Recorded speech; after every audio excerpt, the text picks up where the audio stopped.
આમાં એ તમે જોઈ શકો છો આ બાજુનું સિંગડું ટચ કરે એના માથાને એનું આજે કટિંગ કરી દઈએ છીએ. એક દિવસ તમે ખોણની મૂકો ચાલશે, ચારની મૂકો ચાલશે, બાકી તમારા પશુનું ખરહાડું મજબૂત અને વ્યવસ્થિત હોવું જોઈએ. અને આ પણ કારીગરનો વિષય છે, કેમ કે આમાં પહેલાં આવ્યા એવી આપણી નજર પડી દડી ઉપર, કેમ કે દડી 2-3 દિવસમાં વીઆઈ જવાની છે, પણ એને થોડીક હેડવામાં તકલીફ પડતી હતી. તો તમે એના નાખૂન જોઈ શકો છો, નાખૂન વધી ગયા હતા અને હવે અઠવાડિયામાં વીઆઈ જવાની એટલે તકલીફ પડતી, એટલે આપણે થોડા આજે નાખૂન કમ્પ્લીટ કરી નાખો. ને દશરથભાઈ લવાર થરામાંથી આવ્યા છે. અને તમે પણ જો પશુપાલન કરતા હોય ને તો પહેલાં પહેલો મેન ફાયદો, તમારા પશુના પગ સારા હશે ને તો દૂધ વધશે અને એની કન્ડિશન જળવી રહે.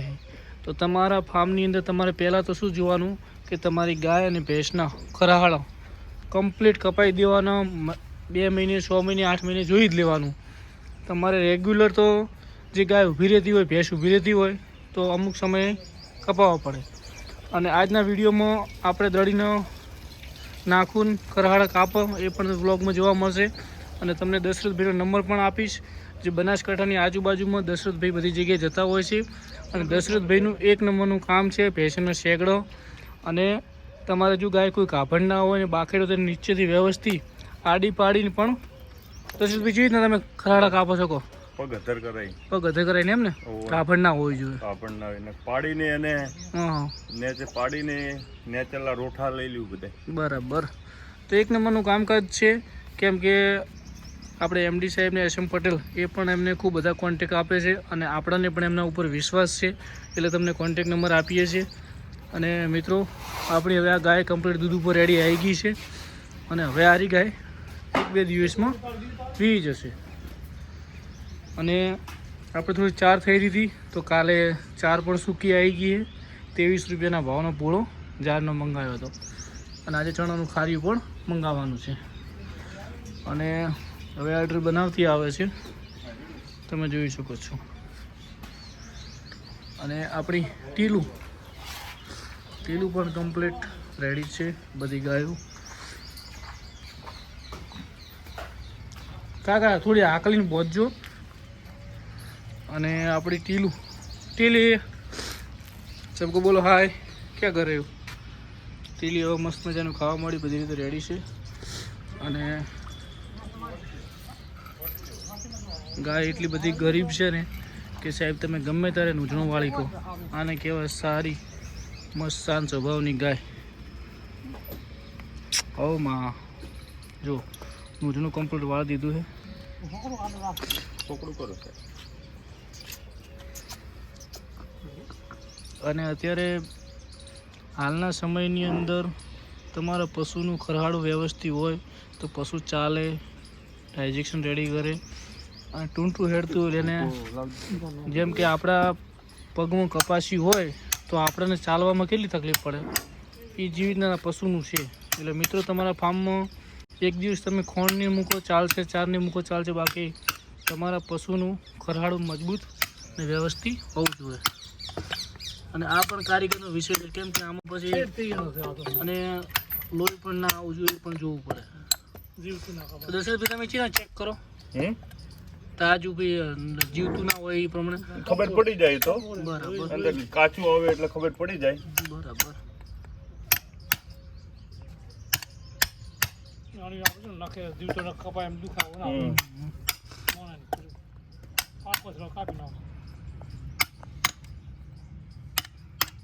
જો ભાઈ ગાયને પણ સારું લાગે તો કેવી વ્યવસ્થિત એક જ નૂંઝણા ઊભી છે, નથી મોડી બોધી કે કશું નહીં, કેમ કે એને પણ પીડા મટવાની છે.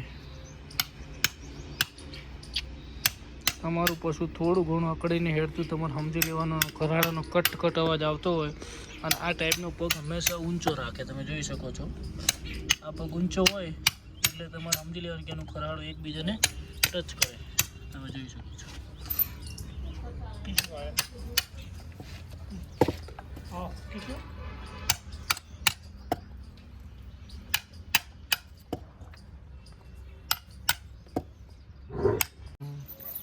લક્ષ્મી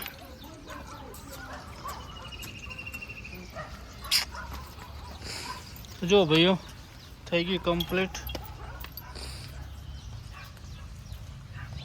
ચારે પગ સરખા થઈ ગયા, કમ્પ્લીટ બેહાવા મળ્યા. જુઓ હજી નીચે રૂઠા છે પણ એ વીણા પછી લેવાના છે મિત્રો.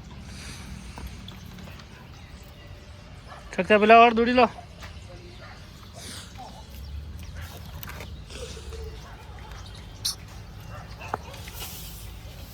ચાર પણ ન થઈ ગઈ છે આજે 12.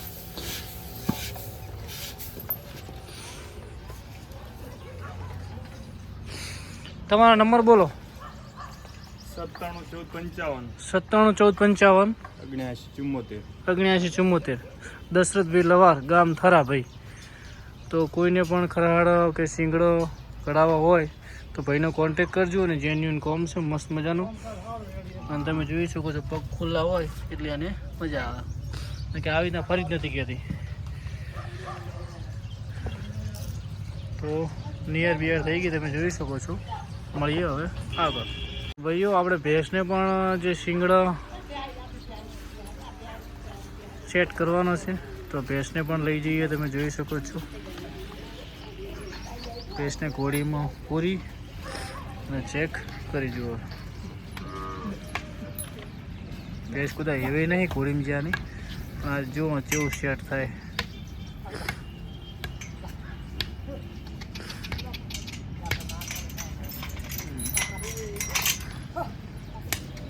મોટી પાડી દીધી.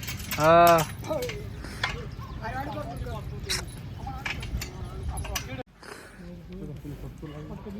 જો ભાઈ ભેંસને શીંગડું એક બાજુનું અડે છે.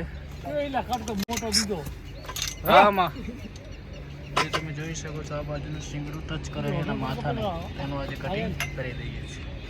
જો ભાઈ અહીંયા થોડું જોખમ લાગે તો ભેંસ ડાઈ મારતી હતી તો ભેંસને લઈ જઈએ છીએ બારે. કેમ કે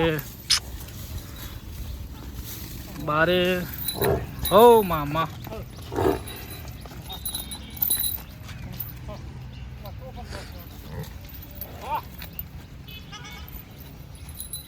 કે ઘોડીમાં તમારા પશુને અંદર રાખવાથી જોખમ થોડો લાગે.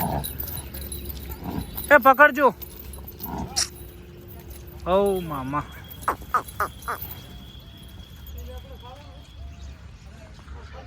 તો ભાઈઓ મસ્ત મજાની ગોતી દઈએ પછી સેટ કરીએ. જો ભાઈ બાવળને કઢવા મળ્યા ભાઈ અને શેકડા હવે કઢવાના છે. ભેંસને લાવી દીધી લેબડે કેમ કે પેલાની અંદર થોડો લોચો થયો હતો. પેલી હુલ લઈ લેજો. હુલ પડી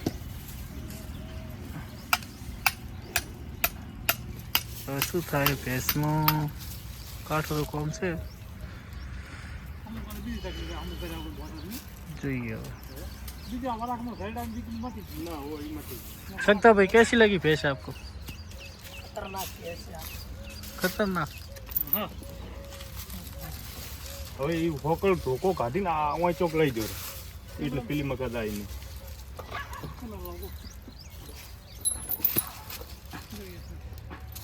હા અહીંયા ઓલે લો ના હોય.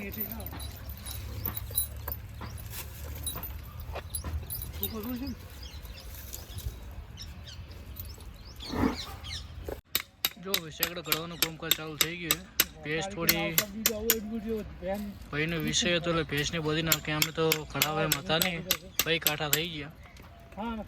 એટલે પશુમાં અમે ડૉક્ટર સંદીપ પટેલને કેમ લાવીએ છીએ કે સંદીપ પટેલને પોતાના ઘરે ચાલી ભેંસો એટલે એમને અનુભવ. એમાં ભાઈનો પણ અનુભવ છે. પશુને બોધવું કેવી રીતના નથી મોડી તો એમને નવા જુગાડ રેડલા પાટાના મોડા કરીને પણ ભેંસને બોધી દીધી. અને તમે જોઈ શકો છો હવે ભેંસ કમ્પ્લીટ ઊભી છે. ગાય પેલી બાજુ શાંતિથી ઊભી છે. તમે જોઈ શકો છો કેટલું માથા મળતું હતું તમને પછી.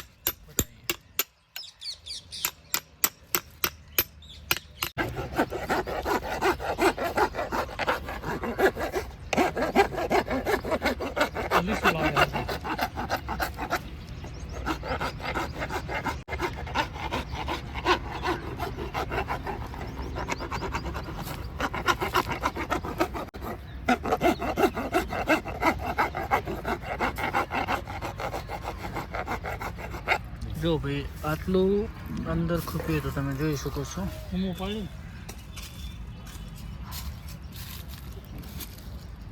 આટલો ખાડો પડ્યો હતો એટલે તમારા મેન દબાણું જોયું તમે, આ બાજુ તો જગ્યા કમ્પ્લીટ છે. ચલો ભાઈ રેડી, મિશન કમ્પ્લીટ.